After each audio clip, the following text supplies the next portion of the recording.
안녕하세요. 매일 새로운 사연을 전하는 읽어주는 사연 라디오입니다. 구독과 좋아요, 많은 공유 부탁드립니다. 오늘의 사연 시작하겠습니다. 저는 세상에서 제일 예쁘다는 5월의 신부가 될 뻔했던 결혼을 앞두고 있던 여자입니다. 결혼 준비 앞두고 10월드는 없을 것 같이 잘해주던 예비 시부모님과 예비 신랑의 변해버린 모습에 파혼을 결심하게 되었어요.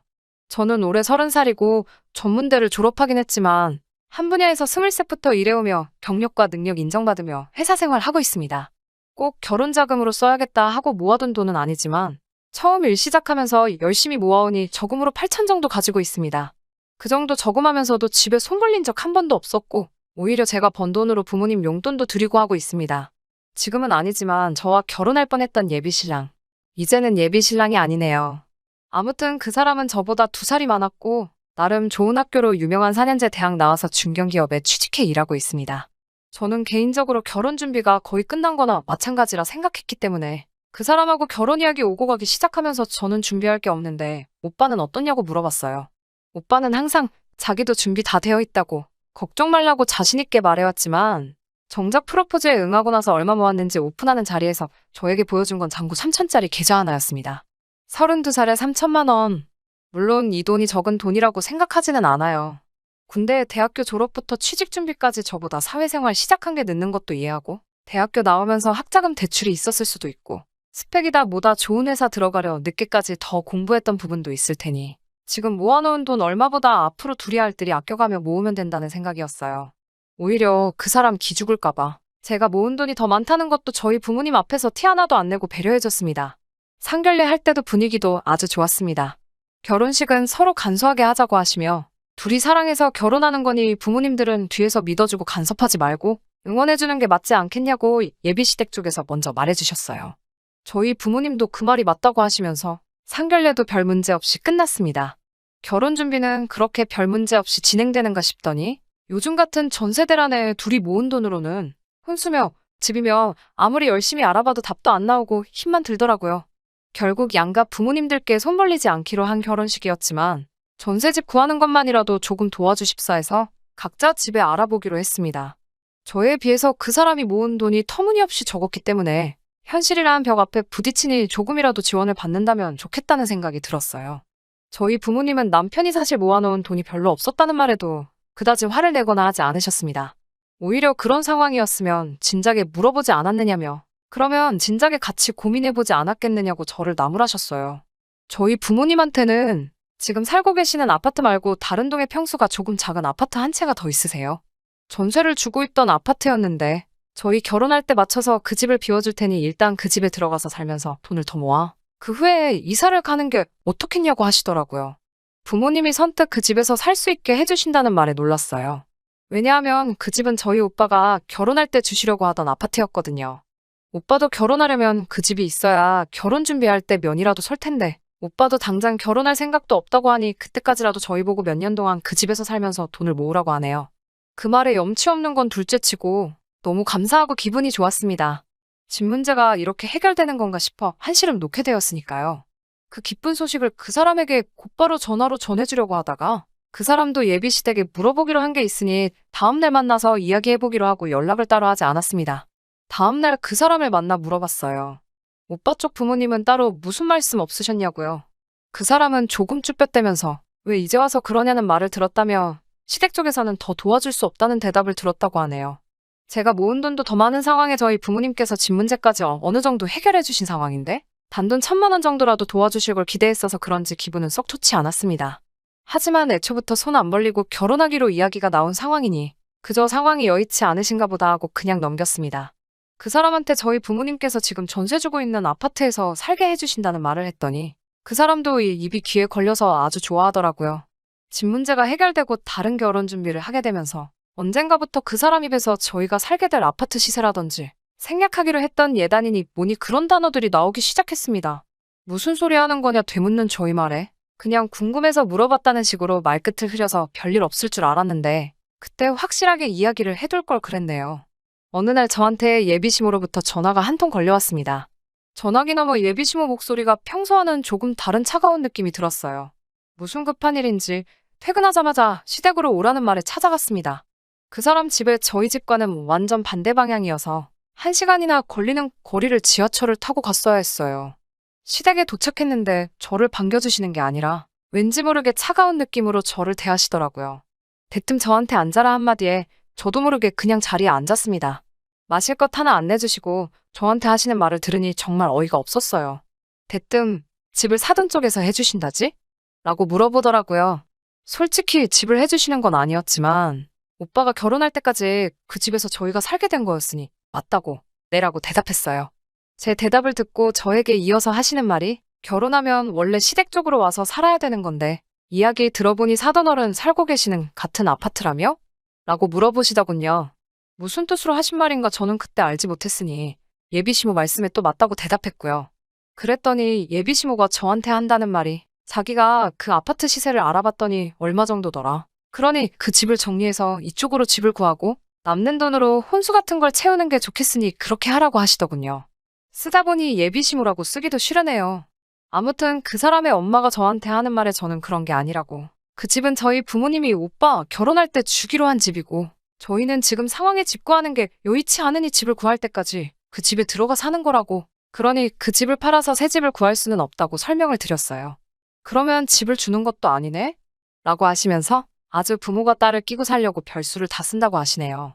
집을 해결해주신 저희 부모님께 고마워해도 모자랄 판에 지금 우리 아들을 대릴 사위로 데려가려는 거냐 하는 말도 안 되는 소리를 듣고 있자니 열이 받아서 그 자리에서 그 사람 엄마가 하는 소리 더 듣고 싶지 않아 그냥 자리를 박차고 일어나 아무 말도 하지 않고 밖으로 나왔습니다. 제 뒤에다 대고 어른이 말하는데 저 싸가지 좀 보라면서 고래고래 소리를 지르는데 솔직히 너무 열받아서 뭐라고 했는지 귀에 다 들어오지도 않았어요. 집에 오자마자 부모님께 나 결혼 안 할 거라고 말을 했더니 그래? 그럼 하지 마. 라고 대답하시며 이유도 물어보지 않으시고 별일도 아닌 것처럼 알겠다고 하시는 반응에 조금 의아했어요. 방에 들어가서 침대에 누워 씩씩대고 있으니 그 사람한테 전화가 오더군요. 어떻게 된 거냐고 묻는 말에 어떻게 되긴 어떻게 된 거겠냐고 전 궁금하면 너네 엄마한테 물어보라고 소리를 질렀더니 제가 생각했던 그게 아니고 저희 부모님이 우리한테 집을 주기로 하신 거 아니었냐고 왜 이제 와서 말을 바꾸는 거냐면서 그 집이 저희 게 아니었다는 사실에 자기한테 거짓말을 한 거냐고 어쩌고 저쩌고 별 쓸데없는 말을 하더라고요. 여태까지 제가 이딴 놈하고 결혼 생각을 했다는 사실에 화가 나서 다음날에 플래너한테 전화해서 전부 다 취소하라고 난리법석을 떨었어요. 나중에 엄마가 하시는 말씀이 그 사람네 엄마가 저를 불러서 그 헛소리를 짓거린 그날 저희 엄마와 통화를 했다고 하네요. 이런저런 이야기 나누시다가 그 집에 대한 이야기가 나왔고 집 시세를 물어보시고 나서 전화를 끊으려고 하는 찰나에 예단 목록을 보내드릴 테니 확인을 하라고 했다네요. 상견례할 때 간소하게 하기로 해서 그 사람이랑 저랑 낄 커플링 하나 말고는 딴 거 아무것도 안 하기로 했는데 말이죠. 아무튼 엄마도 간소히 하기로 했다는 말을 기억하셔서 그냥 옷이나 한 벌씩 해달라 하실 건가 싶어서 그 사람네 엄마가 보내준 예단 목록을 확인해봤는데 글쎄 거기에 적힌 건 별 5개짜리 돌침대랑 요즘 새로 나온 김치냉장고, 시댁 친척들한테 돌릴 이불 세트랑 명품백이 적혀 있었다네요. 다른 건 둘째 치더라도 명품백은 조금 의문이 들더라고요. 결혼 전에 연애하면서 그 사람 엄마를 몇 번이나 만나본 자리에서도 명품백 같은 건 가져나온 적 한 번도 없었고 관심도 없어 보였는데 정확하게 브랜드랑 모델 이름에 색상까지 적혀있는 꼬라지를 보니 그 사람한테 결혼한 누나가 한 명 있다는 게 문득 생각이 나더군요. 결혼 준비하면서 한 번 만나본 게 전부인데 그 명품백이 누구한테 갈 건지는 안 봐도 뻔한 생각이 들었어요. 엄마는 그 상황에서 이 사실을 저한테 말하면 제가 결혼 안 하겠다 소리할 것 같아서 아무 말도 안 하고 계셨던 거고 그날 그 사람 엄마 만나고 제가 결혼 안 한다고 한 날에 그 집에서 집 이야기가 아니라 엄마가 받은 예단 목록 이야기를 듣고 제가 결혼 안 한다고 한 건 줄 알았다고 하시네요. 그래서 엄마랑 이 말 저 말 나누던 끝에 그 사람 쪽에서 집을 팔아서 시댁 근처에 신혼집을 구하란 말을 했다고 했더니 엄마도 그 집 사람들 아주 상종 못할 사람들이라면서 그럴 일은 절대 없을 거라고 딱 잘라 말하셨어요. 청첩장 돌리기 전에 파혼하게 돼서 그거 하나만큼은 정말 다행이라고 생각하는데 아무리 생각해봐도 도무지 분이 풀리지가 않네요. 어떻게 한 방 먹여줄 방법이 없을까요? 후기입니다. 사연 보내드리고 바로 며칠 뒤에 그 사람한테 미안하다고 한 번만 만나자고 연락이 왔어요. 2번 다시 상종할 생각 없었는데 자꾸 얼굴 보고 이야기하자는 말에 무슨 소리 하려는가 한번 드러나 보려고 약속을 잡았어요. 혹시 모를 상황을 대비해서 저희 오빠한테 같이 가달라고 부탁을 했어요. 약속한 장소에 나가니 카페 통유리 너머로 그 사람하고 누군가 한 명이 더 있는 게 보이더라고요. 가까이 가서 자세히 들여다보니 그 자리에 지네 엄마를 데리고 왔더라고요. 뭔 생각으로 지네 엄마까지 데려왔나 싶어서 그 자리에서 카페로 바로 들어가지 않고 전화를 걸었어요. 전화로 혼자 올 것이지 왜 엄마랑 같이 나왔냐고 하니까 그 사람 엄마가 저한테 사과를 하러 왔다고 하네요. 자기가 엄마한테 쓴소리하고 아들 혼사길 막을 셈이냐고 단단히 한마디 했다고 지네 엄마가 진짜 저한테 사과하러 같이 나오신 거라고 하는 말을 하는데도 저는 볼일 없다고 그냥 갈 거라고 쏘아붙였어요. 그 사람이 유리창 밖으로 저를 봤는지 그 길로 손살같이 튀어나와서 저한테 미안하다고 사과하면서 다시는 이런 일 없을 거라고 제가 하라는 대로 다 하겠다고 용서해달라고 비는데 또 그렇게 비는 모습을 보니 눈물이 찔끔 나더라고요. 제가 왜 그랬나 싶네요. 그렇게까지 비는 모습을 보니 여태 만나온 정 때문에 그랬나? 마음이 좀 흔들렸나 봐요. 결국 그 사람하고 같이 카페 안으로 들어가게 되었어요. 하지만 그 사람 엄마를 보니 별로 이야기하고 싶지도 않아서 인사도 안 하고 자리에 앉았어요. 예비 시모가 그 사람 보고 자리 좀 비켜달라고 하는데 그 사람이 싫다고 그냥 자기 있는 데서 말하라 하는데도 너 있으면 사과 안 할 거라고 막무가내로 우기더군요. 그때까지만 해도 아들 보는 앞에서 며느리들 여자한테 사과하려니 자존심이 상하나 보다 싶었습니다. 그 사람이 자리 비우자마자 시모가 입을 여는데 왜 결혼을 안 한다는 거냐고 말하며 제가 뭐가 잘나서 늙은 사람 여기까지 오게 만드냐고 집 해온다고 지금 유세 부리는 거냐고 하더라고요. 집 때문에 우리 아들 그 집에서 당할 대우 생각해보면 제가 집 같은 거 해올 필요 없으니 시댁집 들어와서 살고 시모가 저희 엄마한테 보내준 예단에다가 시댁 혼수를 다 해오라고 하더라고요. 카페 들어오는 내내 그래도 어른인데 저한테 미안하다 사과해오면 어떻게 대답해야 하는가 생각해뒀던 멘트 하나 생각나지를 않고 불과 몇 분 전까지만 해도 남자친구 사과에 마음이 흔들렸던 제가 다 바보 같더라고요. 지금 뭔가 착각하신 모양인데 이 자리 제가 다시 잘해보겠다고 나온 것도 아니고 거지 같은 집구석하고 더 이상 얽히기 싫어서 확실히 하려고 나온 자리예요. 꼴의 아침 드라마는 챙겨봤는지 거지 같은 집구석이라는 말에 시모 얼굴이 벌개져서는 마시고 있던 커피를 저한테 던지더라고요. 저도 아끼는 옷에 커피까지 뒤집었으니 눈앞에 보이는 게 없어졌어요. 내 돈 주고 결혼해서 종으로 들어갈 일 있냐고 좋은 대학 나오고 중견기업 다닌다고 아들이 무슨 장원급제라도 하신 줄 착각하시나 본데 아줌마네 아들 정도 되는 사람 밖에 널리고 지천에 깔렸다고 여자 쪽에서 이만큼 해주면 고맙다고 하고 아들 앞길 행복하기를 바라야지. 그 와중에도 그 집 거지 같은 가구며 가정까지 바꿔가면서 시댁 식모살이 시킬 생각을 하신다니? 염치가 없어도 너무 없는 거 아니냐고. 그 집구석에 앞으로 시집갈 여자 생각을 하면 가만히 있다가도 목이 막혀서 물도 안 넘어간다고 너네끼리 앞으로도 잘 먹고 잘 살라고 하고 자리를 박차고 나왔어요. 멀리서 지켜보던 그 사람도 제가 커피 뒤집어 쓰는 걸 보고 지네 엄마한테 지금 뭐 하는 거냐며 쫓아 뛰어왔는데 밖에서 상황을 지켜보던 저희 오빠가 들어와서 그놈한테 그렇게 살지 말라고 한 번만 더 제 눈앞에 띄는 날만 생기면 재미없을 줄 알라고 한마디 하고 저를 데리고 나왔어요. 솔직히 그 상황에 너무 흥분해서 시모한테 무슨 이야기 했는지 잘 기억이 안 나지만 할 말은 대충 다 한 것 같아요.